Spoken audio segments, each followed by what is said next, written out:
pieces. And in this position, black usually should take with bishop to e6. It develops a piece instead of taking with the pawn. Because this, as I said like last week, it leaves this open diagonal for the queen and makes the e6 pawn weak. So I push bishop to c4 to add a pressure to the pawn. Knight to f6, knight to f3, e5, and this actually renders a free piece. Knight takes on e5, and it is true that black can go to queen d4, attacks both the knight and the bishop. However, the knight is protecting the bishop, so all white has to do is protect the knight. So queen to d4, queen to e2, bishop to g4, and this is actually a blunder because although it does attack the queen, white actually has a knight take with a discovered attack. So knight takes on g4, as you can see, also comes with a check, and now black cannot recapture because his king is in danger. So bishop to e7 blocks the attack. Knight takes on f6, g takes on f6, knight to c3, knight to c6, and queen to h5 check, king d8, bishop to e2, queen to e5, and queen to e5. And in this position, I think that black ran out of time, and as you can see, it is true. So what I would suggest is that don't usually make some sacrifices in the opening game. The current level of you guys isn't enough to understand what the development of a bishop and its possible attacking chances. So usually I would just suggest in this position, just simply recapture with the queen and continue developing. So yeah. Yep. Thanks, Benjamin, for the analysis on the final game. So now I'll quickly just summarize the areas for improvement per se, as well as show a few examples again. So firstly, we'll look at king safety. So king safety, give me a second, I will present my screen. Click over here. Okay, so king safety is one of the opening principles that we discussed before. I believe, on Friday of week 1. But just to summarize what the opening principles are, there are 4 major opening principles, we'll say. So these 4 opening principles are, as Benjamin mentioned, firstly, developing our pieces. However, for example, in the analysis we did that Benjamin just did, we did have to sacrifice a pawn to get some development, although at our level, we just, I guess in that example, take back with the queen. So developing our pieces, taking over the center, trying not to move the same piece twice, as well as getting our king safe. So getting our king safe is the opening principle we'll mainly be focusing on for today, because it's technically arguably out of these 4, probably like the most important or the second most important, because if you don't get your king safe, then there is a higher chance you get checkmated or your king is attacked, and it's really difficult to sort of get a good position if your king isn't safe, because after all, the aim of chess is to checkmate your opponent. And if we have a safe king, then our opponent won't be able to do that. So usually in the opening, we want to try to get our king castled as soon as possible. So castling is a very important tool in order to make sure our king is safe. And so castling, just to demonstrate, for example, we'll do a quick example.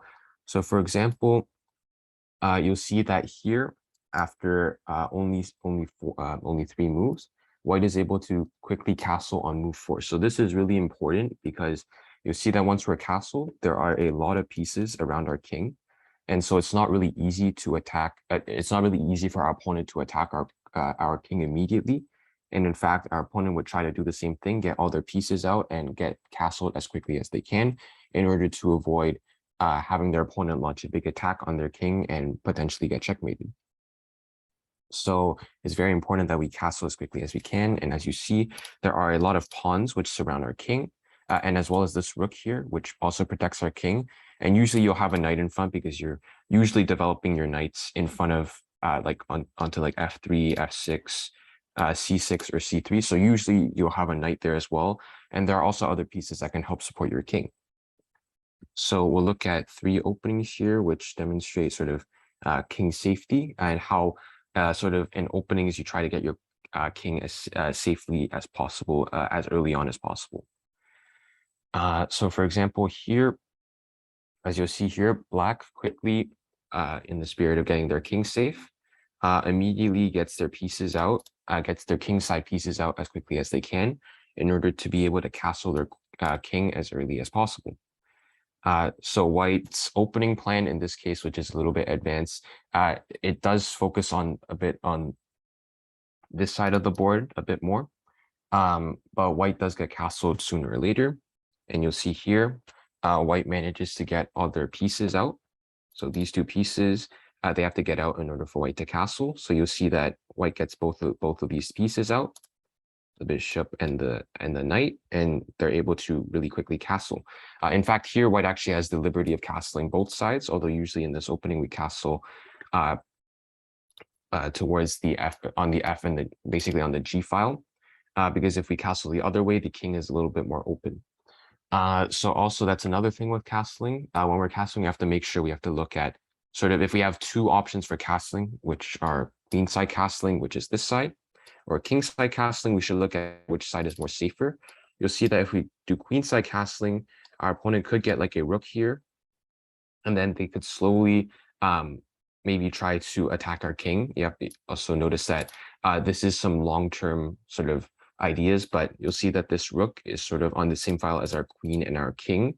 And if we don't sort of move our king and queen somewhere else, it could get a little bit dangerous if the C file does sort of all the pieces clear off of the C file, and then this rook could see our queen and our king, and that could maybe be like a pin or something like that, and it could be a bit annoying, which is why usually in this opening we usually castle king side. You'll see that our opponent's king is also on the king side, so it's a bit more difficult for our opponent to sort of launch an attack, because with an attack you want to sort of move your pawns forward as quickly as possible. But if black moves their pawns too far ahead, then black's king would be a bit exposed. So for example, say black does something, this does hang a knight, so we'll go here.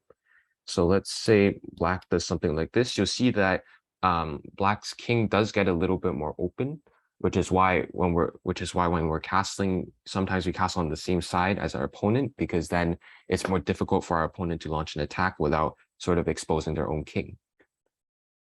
So we'll go through another example where we're castling really quickly. So here you'll see, instead of the conventional getting our bishop out this way with a move like e6 or e5, we put our bishop here because, as you'll soon see, after black castles, black actually now has the bishop as a defender as well. So in the previous example, you'll see that when white castled, they have a knight, 3 pawns as well as the rook here, which is still sufficient defense for the king. Here, there's 3 pawns, the rook, the bishop, as well as the knight. So there's sort of an extra piece to help defend. Also, this bishop on this square is also really nice. There are lots of long-term ideas. For example, the bishop has some very nice influence on things that are on this diagonal, which is really nice because you'll see there is nothing else on this diagonal besides from white's pieces. And once we move black's knight, this bishop could be really powerful. Although those are a little bit more advanced concepts, but just to show how castling is very important to get our king safe. And then a final example we have for castling is in a position like this, sort of similar to the previous example that we showed. Here, actually, black just fully goes and tries to castle as soon as possible and doesn't even bother taking over the center too much. But in this type of an opening, it is acceptable to not take over the center because the opening plan for this is sort of we give away the center and we get it back later, or we attack our opponent. So here you'll see black castles quickly, white follows suit, tries to get their pieces out as quick as they can so that they can also castle. And you'll see that also both sides have castled, and this is only move 8. So it's very important to castle as quickly as you can. As you see in these proper openings, you try to castle, both sides actually castle by move 8. So it shows that it is very effective and very useful in order to keep your king safe. As you'll see here, black has 3 pawns, a knight and a bishop and a rook protecting our king. And white similarly has 3 pawns, a knight and a rook, and technically the bishop as well, as it's really near the king, as well as other pieces which can come back to support to protect their king as well. So castling your king is very important. And another thing with castling your king, as you saw in some of the examples, you want to try to avoid opening up diagonals or lines straight towards your king. So for example, in something like, we'll do something like this. So here you'll see the queen already has a target, already has a line of sight towards the king. Although this isn't too fatal yet, it could get a bit annoying considering, well, firstly, this is a fork, but there is a direct line of sight towards the king. So that's why getting castled really early is really good, as well as also making sure you don't open lines towards your king. So for example, a move here that you can play is the move like e5, because now if you play queen to h5 for white, there isn't a direct check against the king. There are a lot of moves here. You just simply have to defend this pawn by developing another piece. And white can continue to try to attack you, but there are many ways to stop this threat because you haven't opened up lines towards your king yet. So as I mentioned here, you can give a check, and then you can maybe follow up with this to control this square, and then maybe even put even more pressure here, which could get annoying. So this is why you want to try to avoid giving your opponent open lines straight towards your king. Okay, so that's the first sort of area of improvement we have, which is getting our king castled as soon as possible. But make sure when you're trying to castle your king, don't, for example, castling your king is important, but make sure you don't lose any pieces in the process. So for example, let's say we go with this opening. Let's say, of course, we try to castle here. This is still acceptable, although this is a slightly bit annoying because they are attacking our knight and white has managed to take over the full center. So it could get a bit annoying. So just be conscious that there are ways for your opponent to attack your pieces before you get castled, and make sure you protect those pieces before you obviously get your king castle, because you don't want to lose pieces even though when you're trying to get your king safe. Because even though the king is the highest priority, you want to make sure after your king is safe, you're able to attack your opponent's king. So you want pieces for that. So you don't want to randomly lose pieces before you are even able to get to that stage. Okay. The next thing is undefended pieces. So the thing with undefended pieces is that we have to make sure to, undefended pieces, as well as making sure our pieces go to safe squares. We have to make sure that when we're moving our pieces, they're the squares that they're going to are either controlled or protected by our own pieces, or they're not controlled by our opponents. So for example, let's say I go here. So with the knight, if I were to move the knight, I obviously wouldn't move the knight into e4 or d5, because both of these squares are controlled by the queen as well as the pawn respectively.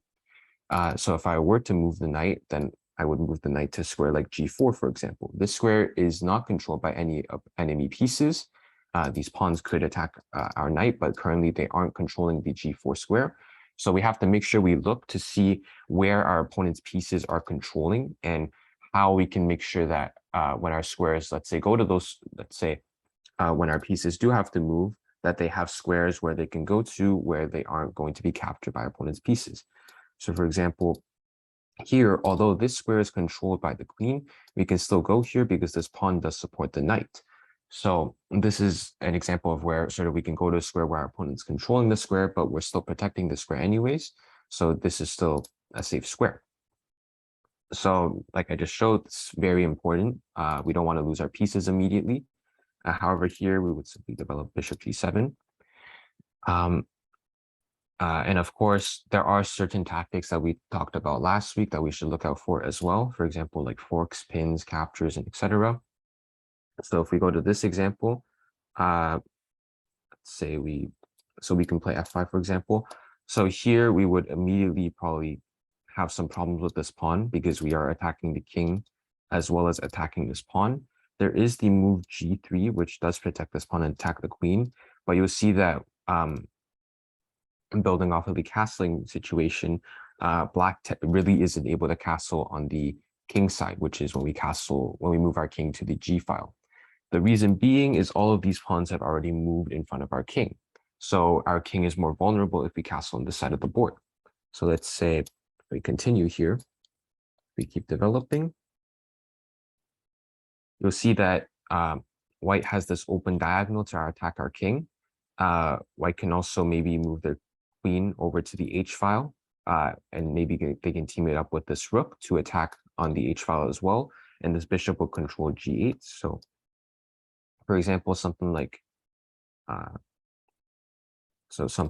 this, for example, the queen is ready to go over to the h file and start attacking your king, which is why castling on a side of the board where your pawns have already moved forwards isn't the best.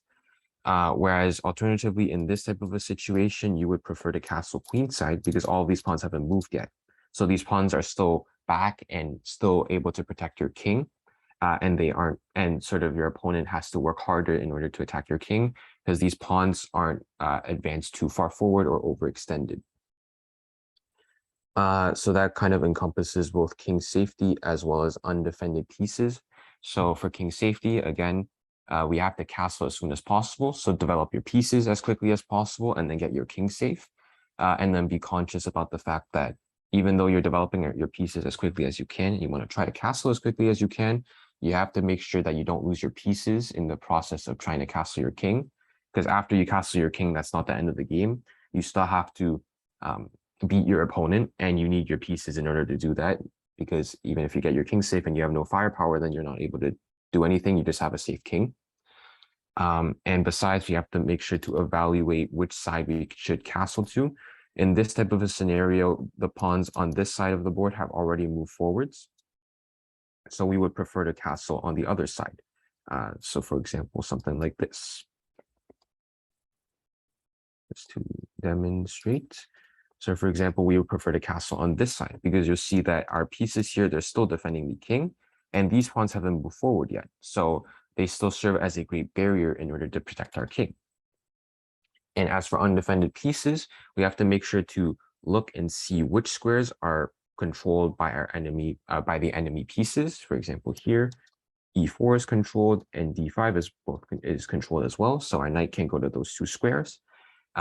And when our pieces are protecting these squares, for example, in this example, we can also go to this, we can now go to the e4 square. We have to be sure to notice these things, and that we have to notice that this pawn does control e4, and our knight can indeed go into this e4 square. So those are the two main areas for improvement. There are other small ones which we'll get into, which aren't as important, but these two are the main sort of areas for improvement I noticed, which are king safety and undefended pieces. And now I'll give sort of some suggestions for improvement per se. These might seem a bit general, but I'll also talk about the benefits. So one is obviously playing on the chess. So although you do learn stuff coming to class each day, it is important to put these things into practice. So playing games on chess or on any other chess website, such as chess.com, for example, any chess software really works. But making sure you play chess is actually really important, because when you play chess, you actually sort of encounter these scenarios or these situations that we discuss in actual games. And let's say if you win those games, then well, you understand sort of how they work. And if you lose those games, then you're able to analyze and understand sort of where you went wrong. Let's say you gave away this knight, for example, in this position, then you're able to analyze and see, okay, this square is defended by our opponent's queen. So then you'll be able to sort of learn, and it's sort of more ingrained in your mind when you're playing chess in the future. Also, besides from that, it's also training tactics. So training tactics is, so for example, tactics, you can train tactics that we did last week, like for example, the 4 tactics, pin, skewer, fork, as well as deflection. Those are great tactics to start off with. Those can help with sort of figuring out situations where like the position might be a little bit more tricky, or might be later on in the game and you have to come up with the plan, as well as making certain moves, as well as reasoning. And slowly, if you develop both of these aspects, you'll be able to get better at chess calculation, which is pretty much calculating certain moves in a certain position, as well as seeing sort of deeper into a position. So what that means is like seeing further. So like, for example, you can see 3 moves, 4 moves, 5 moves, even up to 10 moves at sometimes. And that's really beneficial with tactics training, because usually when you're training tactics, it's usually more than 1 move. unless very specific tactics. Like for example, deflection tactic, it's usually 2 moves because you want to deflect the king away to a bad square, and then you take advantage of the fact that the king is on a bad square.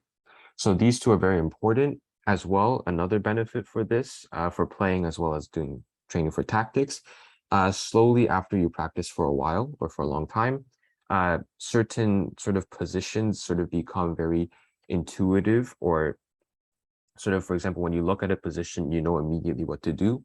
Like, for example, if I see this position, if my opponent plays a move queen c2, I know immediately, okay, I should focus on my opening principles. So I should develop my pieces as quickly as I can, and as well as getting my king safe. So for example, bishop g7 develops my bishop to this diagonal here, and then allows my king to get castled, and then I will have a lot of pieces defending my king. And then here, if my opponent plays the move e4, taking over the center, I know from pattern recognition as well that I don't want my opponent to play this move e5 with this pawn supporting this pawn. So I play the move d6 instinctively. In order to prevent e5, you can still play it, but after this trade, I know that a move like knight d7, knight to g4 to attack this pawn again is really good for me. So this is an example of sort of how playing as well as doing tactics training is very beneficial. You sort of just understand that at a certain point, you sort of just understand positions better. And sort of it's easier to play chess, and it's easier to enjoy it because then you sort of see more things. You're more open to, you're more susceptible to a lot of different possibilities in different positions and etc. So those are sort of 2 suggestions for improvement, which is playing on Lichess or chess.com or any other website, as well as doing tactics training. And just to show where you can find like tactics or puzzles to do, you can go to puzzles, go back. And then here, there's a lot of different puzzles. For example, here's the fork tactic that we did last week. There's the pin tactic we did. There's also the skewer, and then there's also the deflection tactic that we did the other time. There's a lot of tactics here you can try. And these are really beneficial for calculation as well as for getting more intuition, or getting more of like a gut feeling for what you should do when you're playing chess. So that's kind of a summary of the mistakes as well as suggestions we have. So for today, now we'll split into breakout rooms. We'll be focusing more today on sort of seeing undefended pieces. So we're going to try to take advantage of when our opponent hangs a undefended piece, and hopefully by practicing that, we'll also be able to sort of reverse that logic. So we'll be able to see which squares are defended and which squares are undefended in our position, so that when we move our pieces, we won't by accidentally give them away. Okay, so I'll split you guys into breakout rooms now.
Hi, Fengshu and David. You can click join.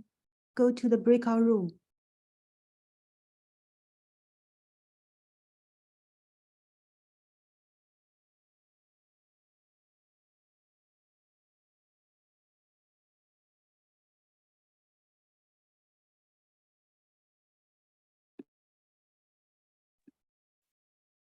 Hello, David. 你可以进去. You can join the Benjamin's breakout room now.